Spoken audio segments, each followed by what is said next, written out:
I have been very bad about filming, and for that, I'm sorry, but I'm about to go and have lunch with some gal friends, so I'm gonna film and you'll get to see that. And then I believe this weekend I am getting out of the city, so we'll have some fun cabin time and I'll stop disappointing you and actually document some things. Anyway, this is what I am wearing. Oh, I don't have shoes on. I'm gonna wear my little vintage red leather slidey shoes. Yeah. Maybe I'll put a bandana on. I'm just always so tempted to put a bandana on. Yeah, I kind of want to. I don't like having an exposed head lately.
a little bit of an upset stomach today, which really doesn't happen to me often. I actually have an extremely strong stomach, so I don't know what that's about. But yeah, my belly's just feeling kind of squirmy.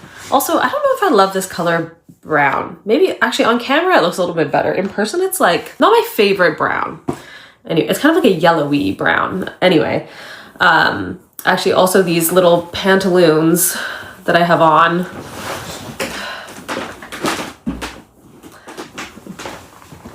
I've been living in these. I do want to get them kind of adjusted a little bit, like the crotch is quite low, so they just look a bit unflattering in the back. I'll just show you what they look like in the back. It's just like a bit baggy, but from the front I like them.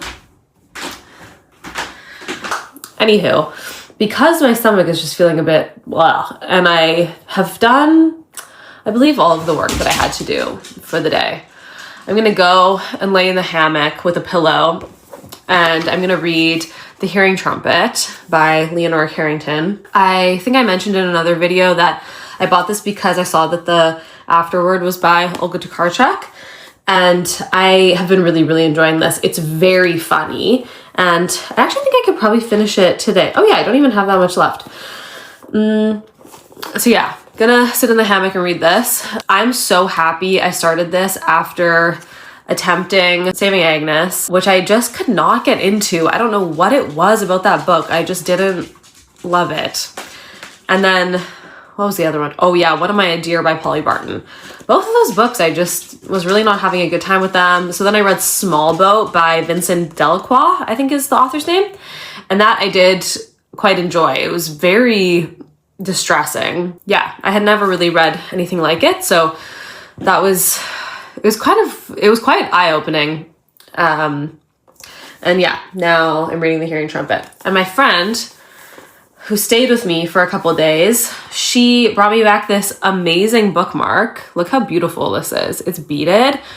She's from Churchill, and she was visiting some of her family in Churchill. And so she picked up this bookmark for me, and it was made by an Indigenous artist that lives in Churchill. And I just think it's so pretty. It's like easily the nicest bookmark I've ever had. It's also such a good size. Like I'll never lose it in a book. I often lose bookmarks or just forget to take them out of a book, but this one is nice and big, and it's really soft. I've had some of you ask for a little tour of the garden, so I thought I would just show you what I have back here. In this raised bed, I have a whole bunch of tomatoes. So you can see they're starting to come in, and I think they're going to be quite plump. In the same bed, I have some strawberries, some more tomato plants that actually, I think these guys need some water. I should water them. These are just my annuals that I have in pots. In this raised bed, I have more tomatoes. I think next year I would actually just keep all the tomatoes together because I have my herbs here and the tomato plants have kind of just taken over. But I have parsley, some basil, green basil, as well as purple basil. Here I have a whole bunch of different peppers. I have this one really big one. I'm not really sure when I should pull it out. I'm very new to all of this, so I don't really know when things are done growing. And some other little guys. I think we might pickle these. Some parsley and... Wait, is this rosemary or thyme? I always get thyme and rosemary confused. I just smelled my hands. It's rosemary. Oh, that smells so good. Wow, we've really got to cut the grass. I'm now just realizing. But yeah, 2 more tomato plants. They're so cute. I'm also just obsessed with the way that they smell. I'm so addicted to the way that my hands smell after touching tomato vines. If you have a recommendation for a really good tomato vine scent, like a fragrance, I would love to know, because oh my gosh, I need to be able to smell this in the winter when I don't have tomato plants. These are my perennials that I'm growing along the garage. I planted this Virginia creeper all along the garage, and I'm really hoping that it grows and starts clinging to the walls and then kind of covers up this plasticky siding.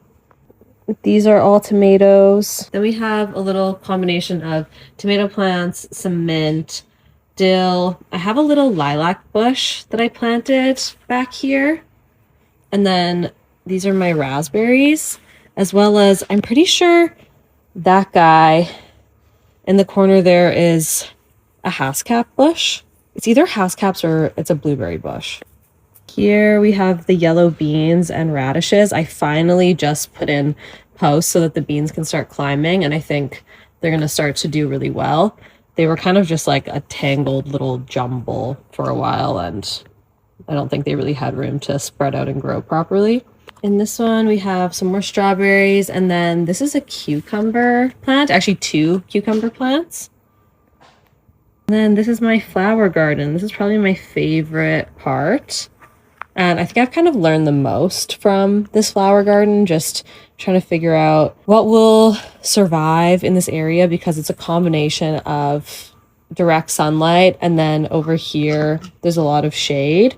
So it's clearly a work in progress. Like, I don't really think I'll see a lot of growth until next spring. But I've planted these hydrangea bushes. There's 3 of these that I'm hoping are going to do well in this corner.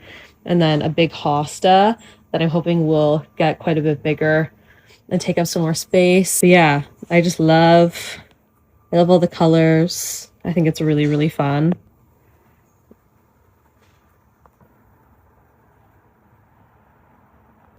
These have been a really pleasant surprise. I think when I first got them, I wasn't watering them enough and they were really droopy, and now they've become so big and beautiful. This little section is also kind of a work in progress. I need to just fill it out with a couple more things. This lavender is so beautiful. It smells so good.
I'm about to go and look at a house for a friend.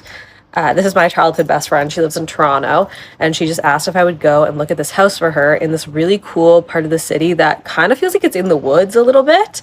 She's thinking about moving back to Winnipeg, but she's in Toronto right now. So I'm gonna go look at the house for her, and her boyfriend's gonna come as well.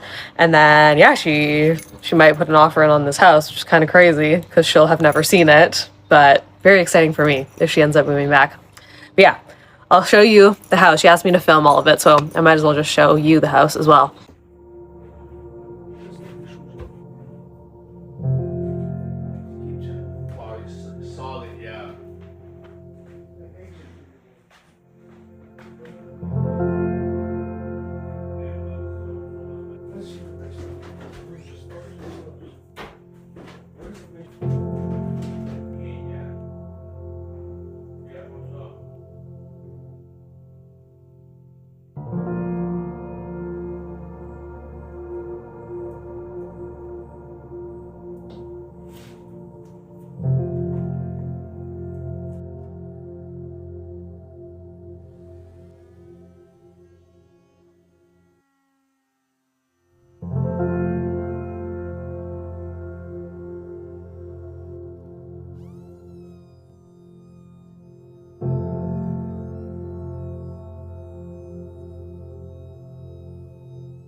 So I went and looked at that house for my friend yesterday. It's an amazing house. It feels so cozy. It's kind of like a cabin. It's also a lot like her childhood home, which makes me feel really nostalgic because I was just hanging out at her family home like every single weekend when we were kids. So it'd be kind of awesome if she lived in a house that feels really similar.